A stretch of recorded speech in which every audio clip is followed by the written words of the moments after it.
New GDP numbers are out for May, and Statistics Canada says it edged down slightly for the second consecutive month. Mark Carcasole joins us live in studio to break down the numbers. Mark, what are the big takeaways? Well, Katie, I guess we should just break down the numbers by showing you the numbers right away. So let's have a look at what Stats Canada revealed just after 8:30 this morning. There is a 0.1% decline in the monthly GDP rate. That's what was showing in May. That's the second straight month of a decline. Some of the reasons for that include goods producing industries falling, service industries unchanged. There's been a decline in mining, quarrying, and oil and gas extraction in particular from what we're seeing in May.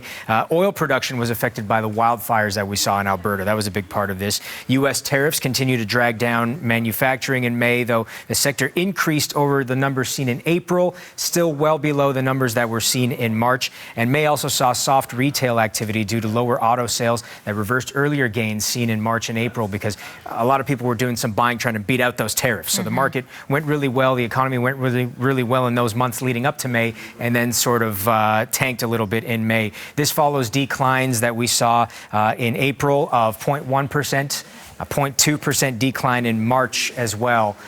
So slight declines, but not necessarily bad news given the situation that we are in. It doesn't seem, speaking to various economists and even the Bank of Canada itself and its predictions, not a ton of reason to worry. We actually heard Tiff Macklem, the head of the Bank of Canada, saying yesterday that our economy, despite everything that's gone on in the last few months, has been rather resilient. Yeah, it could have been a much more significant sort of contraction, the biggest fears, those concerns. Are there any early indicators this report gives about June in the second quarter? Yes, Stats Canada did give some early numbers for June just based on preliminary info right now, and they are predicting a 0.1% increase in the monthly rate for June. Increases in wholesale and retail trade offset by decreases in manufacturing, according to the early statistics they're giving now. This is tied in with industry info on real GDP, which says that the economy looks to have been, the words they used, essentially unchanged in June. You spoke just earlier this hour to Shelley Kaushik of BMO Capital Markets. She says that, the second quarter looks not great, yes,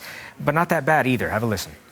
Broadly speaking, it does look like the economy did hold up a little bit better than expected in the second quarter, which is an important quarter because I would say that's probably when we kind of experienced the max of all of this tariff uncertainty. If you think back to the Liberation Day tariffs and the swings in tariff announcements that we're still experiencing today. So, better than expected, but again, a little bit too early to come to any definitive conclusions about the impact of these trade swings on the economy. And keep in mind, again, these are preliminary numbers. We'll get the actual numbers for June and for Q2 at the end of August. It'll be interesting to see because we do know that two straight GDP declines, 2 quarters in a row, necessitates a recession. Q1, we did see some gains. If Q2 is relatively unchanged, meaning around 0 or so, again, that is a much better performance than many people expected. Okay, Mark Carcasole, thank you so much for your time this morning.